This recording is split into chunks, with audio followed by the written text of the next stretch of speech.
fellow seekers of self improvement. Welcome back. Today, we're talking about a small word with a big impact no. Get ready to master the art of saying no, set some boundaries, and maybe even unlock a whole new level of freedom. It's time to break those boundaries. Let's get started.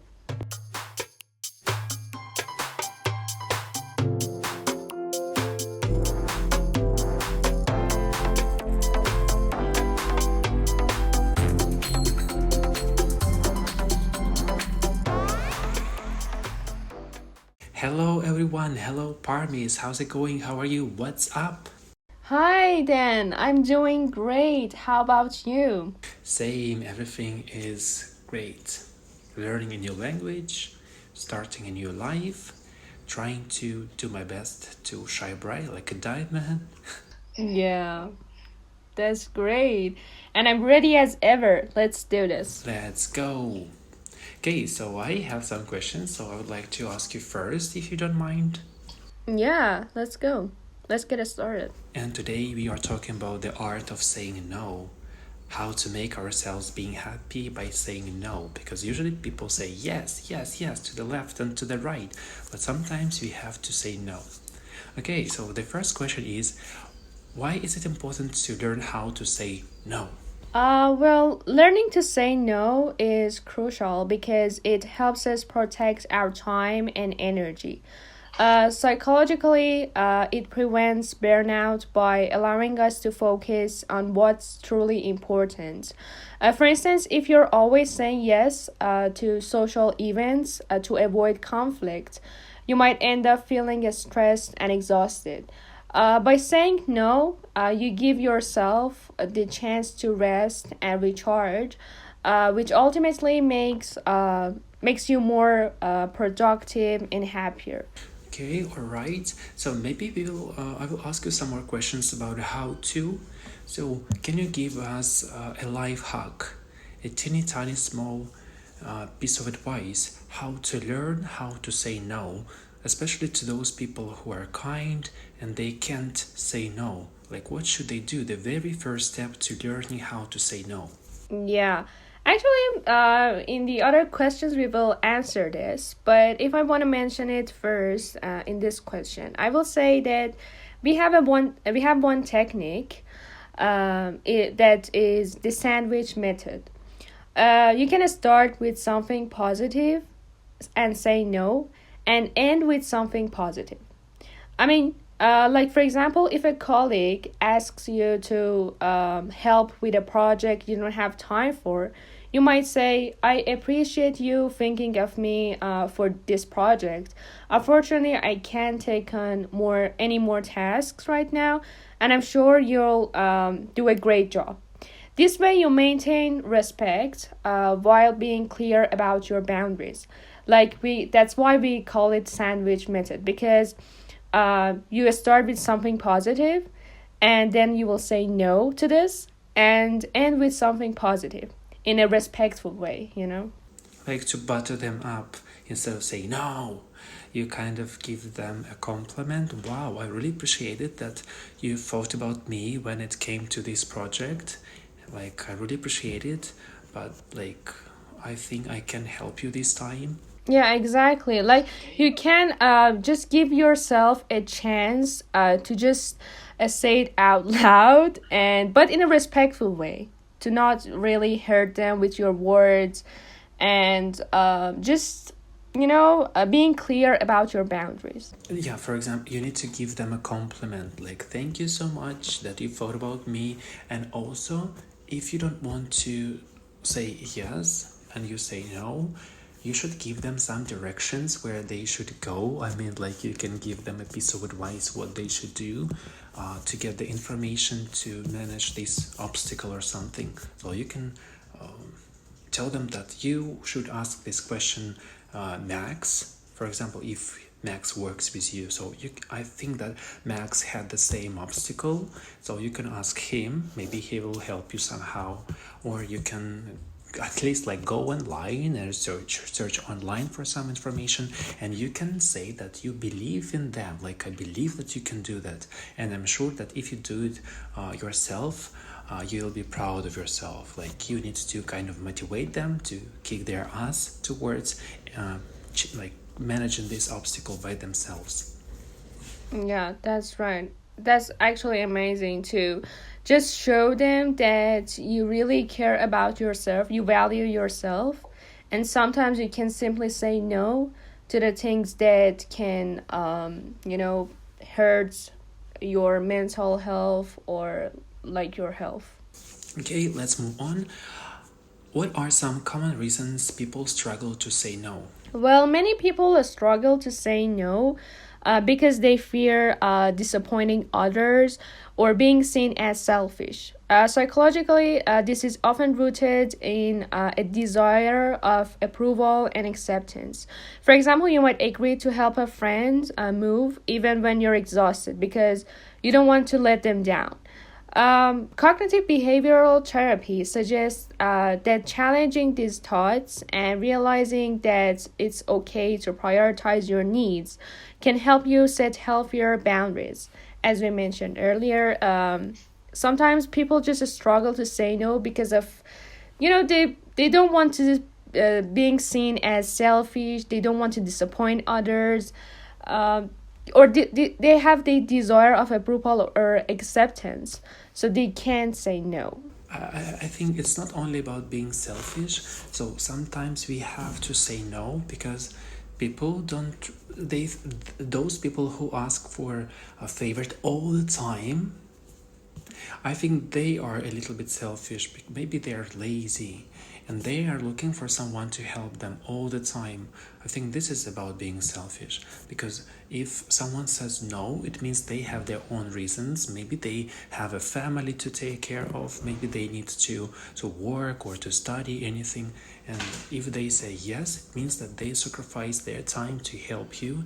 And once it's okay, but like twice it's okay. But when you ask him or her all the time to help you, I think that they have all rights to say no. And it's not about being rude, because it's their life and they have like to do whatever they think is right. Okay, let's move on. How can saying no positively impact our lives? Well, saying no can gently improve our well-being by reducing stress and giving us more control over our lives. For instance, if you decline extra work projects when your plate is already full, you can maintain a better work-life balance. Psychologists say this helps avoid overcommitment, leading to better mental health and more time for activities that bring you joy. And relaxation, like, spending time with family or pursuing hobbies. Yeah, so I agree. When we say no, it means we save ourselves some time to do whatever we need. For example, we work in the office. Just imagine that both of us work in the same office, and there's some other colleagues, and they have their projects and we have our projects.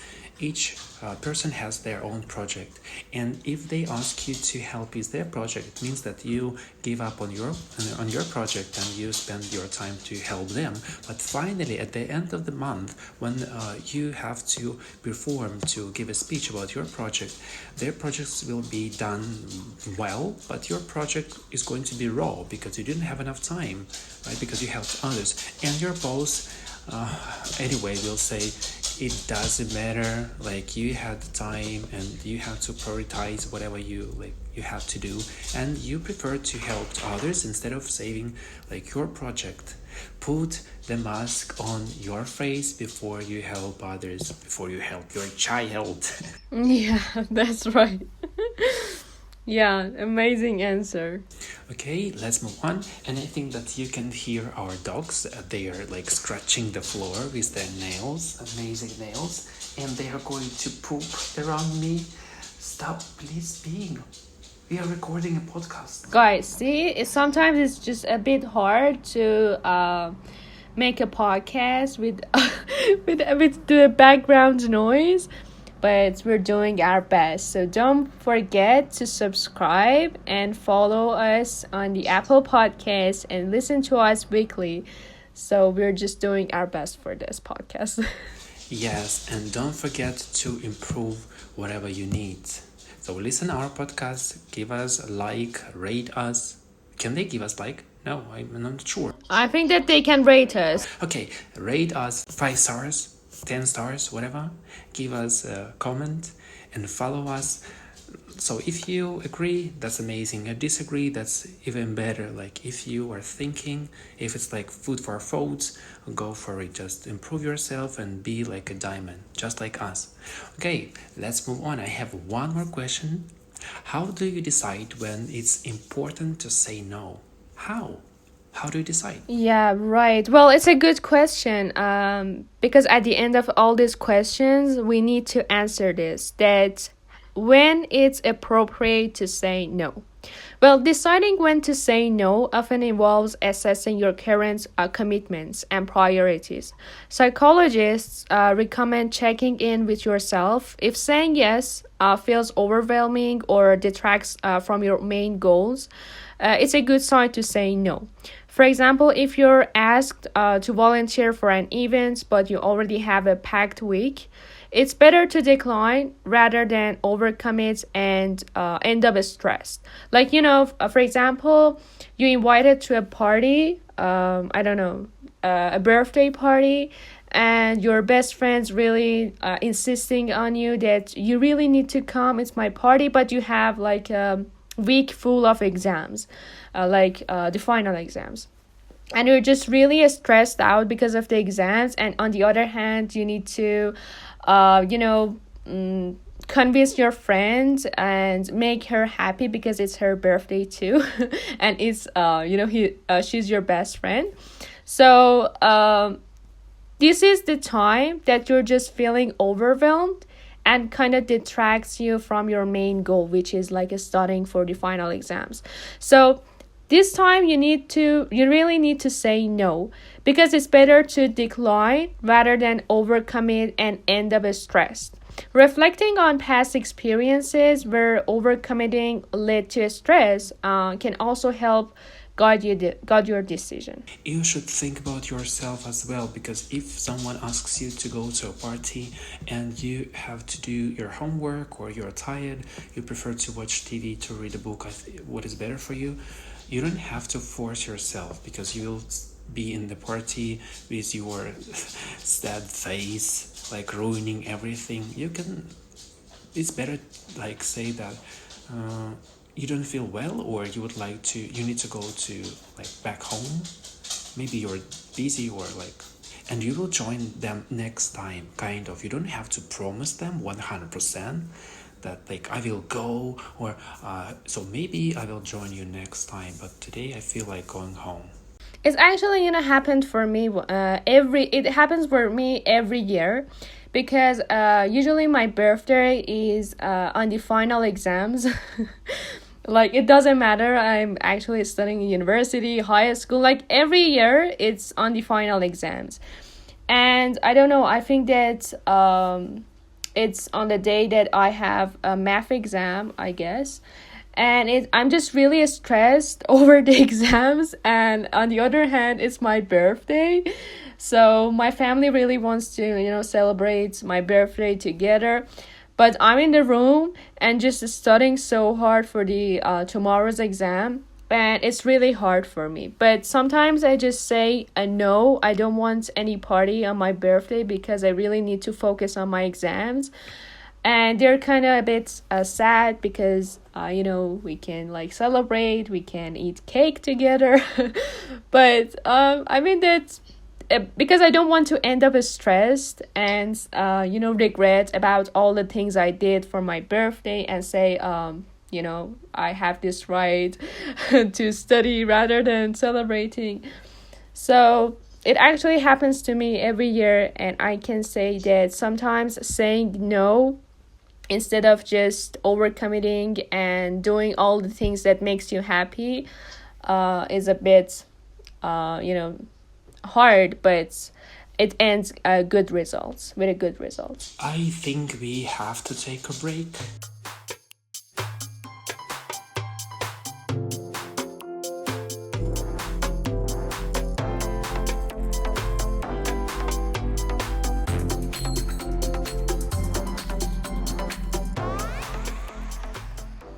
Okay, then we're back. So, before we jump into the topic, I would like to ask you, how was your birthday? Well, it was actually a bit weird.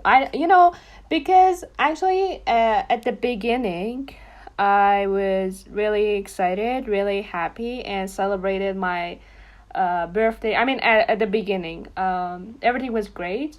I celebrated my birthday with my friends, and it was really good.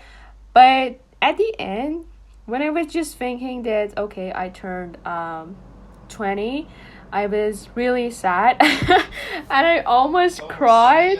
Yeah, I almost cried, and because I really felt that I'm just getting older and I don't have any goals in my life. That actually it is wrong because I have goals in my life and I have lots of opportunities still. But I don't know why it just happened to me. But I think that psychologically we have this thing that we call it birthday blues, which is a depression after birthday or before the birthday, I guess. That we feel like that before or after, yeah. During. Exactly, but it was the first time that happened to me, and it was really weird because I don't know why I should be so sad on my birthday, and I really didn't want to celebrate it at all. Like, I was like, no, I'm good. Let me just stay in this situation. I don't want to go and celebrate my birthday with my family or any other relationship. Like, I'm not alone today because my sadness and anxiety are having fun with me. Yeah, exactly. They're celebrating my birthday. But it was good anyway. Like, I turned 20. I feel like that I've already gained so many experiences during my 90-year-old. Barbies, you are a child because they say life starts only when you turn 70. 70, life starts, and you're still a child because, like, I would like to be 20 again. It feels like it was 100 years ago, and next month I will turn 30. Can you imagine 30? Yesterday I celebrated my 15th birthday. Now 30. Wet. Crazy. Well, yeah, actually my sister, she's 28 years old, and she told me, oh my god, if you're just really getting older, how about me? What are you talking about? I was like, I don't know. I feel like that I'm just experiencing a roller coaster of emotions. There is so complicated to even like talk about it. And I don't know why I feel like that, but it was really weird to me. The first question I want to ask is what are the perks of setting boundaries? Is it good to set boundaries with saying no to others? Setting boundaries help protect your time and energy. It lets us focus on what really matters to us. Like, we live once, and we have the once my teacher of mine, I think that she was a singer, vocal teacher. Like, I didn't learn how to sing, but anyway, she taught us how to speak on the stage. I went to the College of Arts, and she said, when we were behind the stage, when we were giggling and having fun, but when it was time to go on the stage to perform, we were kind of lazy to move, we were struggling, and we were not like that so much fun. And she said, that's because you spend your energy behind the stage. Life gives you like a cup of tea, and when you drink this tea, it like the tea gets less and less in the cup. The same about our energy and time. We have the cup of tea to spend for whatever we need, like for the family, studies and work and hobbies and so on. And when you take this like energy and you spend it on the left and the right by saying yes to everyone. You spend this energy, and finally the cup of tea is empty. You have no energy at the end of the day to do what really matters to you. So we need to prioritize, to set these boundaries, to know who we should say yes, who we should say no. Yeah, actually, that's a great point. It's amazing how just setting that one boundary can make such a big difference in our well being. Amazing. So, how can we deal with the guilt or fear that comes with saying no? Remind yourself that it's okay to prioritize your needs, practice self compassion, and remember why you're saying no. If you feel guilty by saying no, you should change your mind and keep in mind why you are saying no. Why? If you don't like it, if it's not your cup of tea, if you don't have time, if you're tired, like think about your health, think about your whatever you like. Yeah, exactly. Self compassion is so important. It can be tough to prioritize our own needs, but it's crucial for long term health and happiness for sure. So, then can you share a time when saying no ended up being a really good thing for you? Oh, that's a tough question. The time when I said no and it worked well, maybe it was, but a long time ago. Okay. I remember about 10 or 8 years ago, I was a party animal. I like going to parties and so on.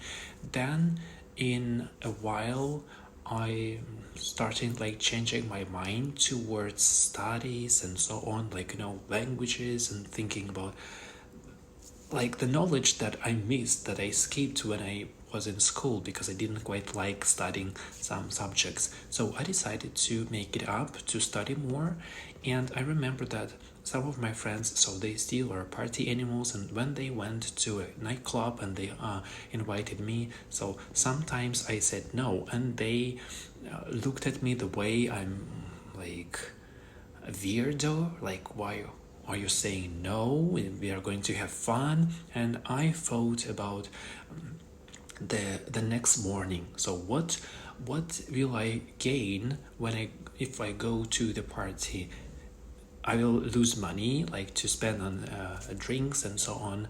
I will have a headache the next morning. So what will I get? What will I gain if I don't go to the nightclub? So I will still have my money, so I can buy like something, whatever I like, even though it's not a lot of money, but anyway, some chocolate or something. And I will not have a headache, so it means that tomorrow morning I will wake up early and I will grab the book, or I will watch a lesson on YouTube or something. So I will have the energy and I will not be dead tired tomorrow, the rest, like the whole day. And when I said no, first they were confused, but then I said that I'm not interested anymore. So they accepted it. Yeah, that sounds like it was a really smart decision. It's amazing how saying no can sometimes be the best thing for our productivity and mental health. That's amazing.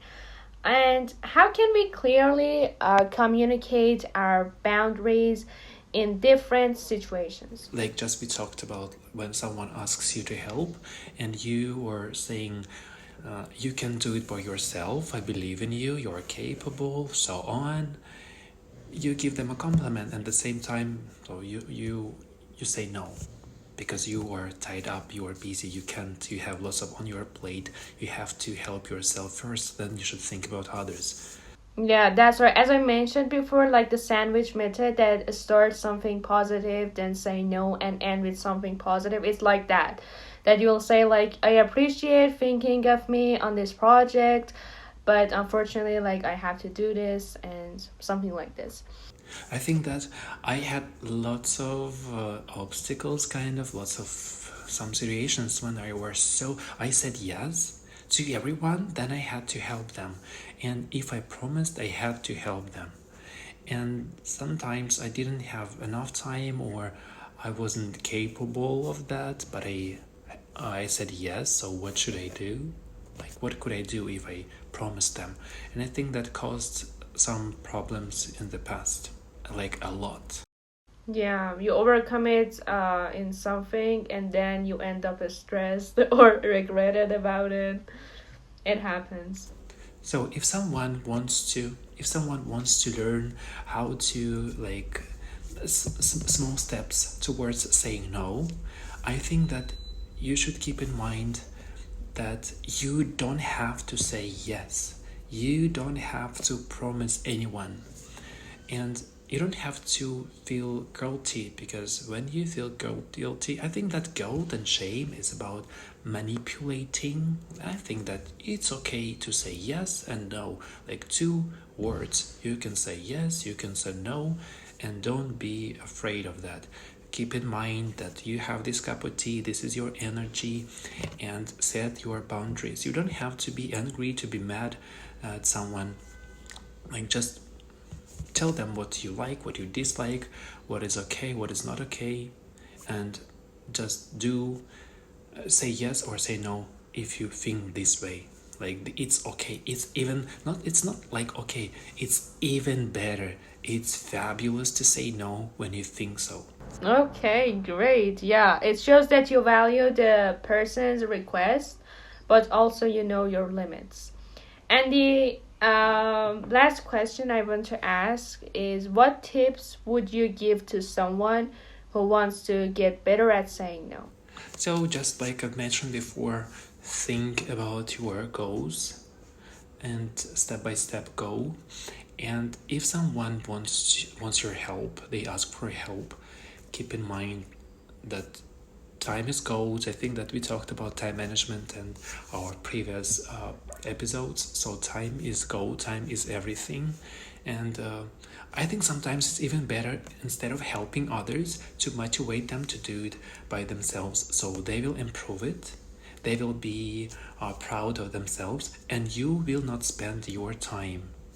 I love that advice. Starting starting small makes it's less intimidating and helps build confidence gradually, so you can say no to others with a better self-confidence. Parmis, before we wrap up today's conversation, so I would like to say thank you so much. You are a diamond indeed. And thank you to everyone who listens to this podcast for your time. So we are hope that everything is well in your life. If you want us to talk about a particular topic, send a comment to the podcast, and we'll do our best to help you. So we wish you all the best. And before we wrap up, Parmis, tell us, what is your plan for tonight, this evening? Well, that was actually unexpected question at the end of the podcast, but my plan is actually to read a book which I recently bought, and I really love this book. It's called I Love to Die, but I Want to Eat Tteokbokki, I guess. It's something like this, and I really like this book because it's a conversation between a psychiatrist and a patient. So I love this, and I suggest these books to our listeners as well. And yeah, and then I will just chill out and maybe drink some coffee. That's it. What about you? Learn about the new language, and yesterday I had a panic attack. Sometimes, like, I'm under pressure, I put myself under the pressure. Like, people, don't put yourself under pressure. Relax, step by step. Don't do it like me. So learning a new language, maybe drinking some more coffee or tea. Nothing special, as usual. That would be great. So thanks, listeners, for listening to us. You're amazing. And remember, saying no is your superpower. Yes, it's even more than a superpower. It's magic. Use no and you will see miracles happen. If you want us to talk about a particular topic, please send us a comment and we will do our best to record a new episode. Thank you so much and see you next time. Bye! Thanks for hanging out with us, amazing listeners. Remember, saying no is your superpower. Keep setting those boundaries and live your best life. See you next time.